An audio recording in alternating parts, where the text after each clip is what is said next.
This is the Ezra Walk and Talk.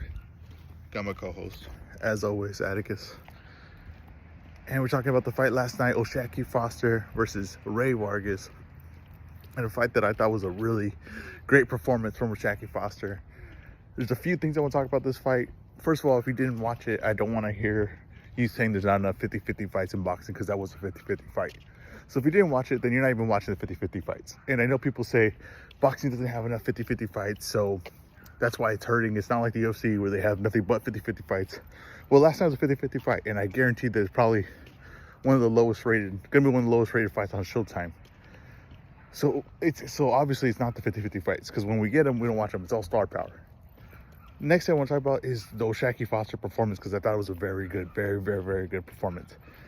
And I thought that the game plan he had of not allowing Vargas to get set, and not just by jabbing him every time to beat him off his spot, which is what he did really well, but also moving off his spot. Every time Vargas stepped in or looked to set something up or looked to feint something or just looked to position himself, O'Shaquie Foster was out of there.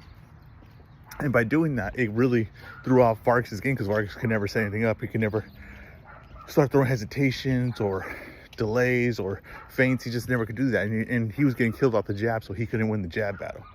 And that game plan was consistent the whole night to make it hit, I wouldn't say an easy fight, but just to make it a solid performance and a clear win for O'Shaquie Foster. Now, a lot of people were complaining about my scorecard to start the fight off, right? The first half, even though I had exactly what the judges had, right? I had the exact same scorecard the judges had, so what happens every week, because I'm the best boxing judge on Twitter. But I do want to point out that there are rounds, and when I score it, I say swing round, right? A swing round could go either way. So the people saying, "Oh, well, I had this score and your score is wrong," I had your score too, because I said that it was possible with the swing rounds. But another thing too is, I understand that feel and look of a fight can deter you from who's actually winning a fight. And I thought that wait, let me get across here real quick.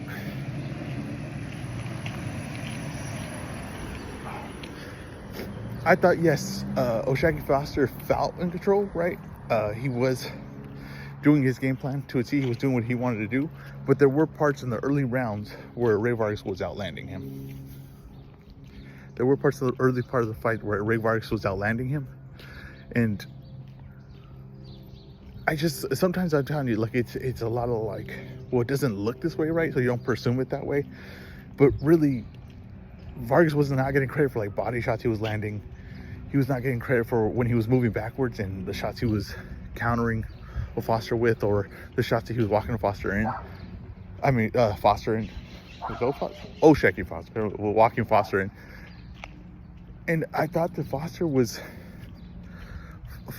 actually at his best when he made Vargas come to him, because that made Vargas one-dimensional. Because Vargas doesn't really fight at angles; he kind of fights in and out. And when he was being to come in, you go see the only direction that Vargas was coming in. Now, when Vargas was going backwards, it allowed him to be more creative, because he could bounce all the way back, or he could take a half step back, or he could spring in. So it made him a little bit less predictable. And that was a funny thing, because I've seen a lot of people saying that O'Shaquie Foster needed to push him back more in that fight. But that was actually giving Vargas really his only opportunities in the fight. I thought that made the fight somewhat competitive in the beginning of the fight. But I thought that was a great performance of O'Shaquie Foster. Vargas is a high-level fighter. Sometimes I think that when you get wins like that, and maybe they're one-sided, that you somewhat downplay the guy that he fought. But no, Rey Vargas is an excellent fighter. And Rey Vargas is still going to go back down to 126 and be a problem there for guys like Brandon Figueroa, rematch Max Sile, maybe even a possible Fulton fight in the future. And now O'Shaquie Foster has guys like Hector Garcia. He even has maybe a Russell, right? Even possible that Fulton moves up to that weight eventually. And then you have to see if O'Shaquie could even move up to 135. So I thought it was a great night of fighting. I thought it was a very important night. I understand maybe not the most exciting fight, I guess, but an exciting performance, in my opinion.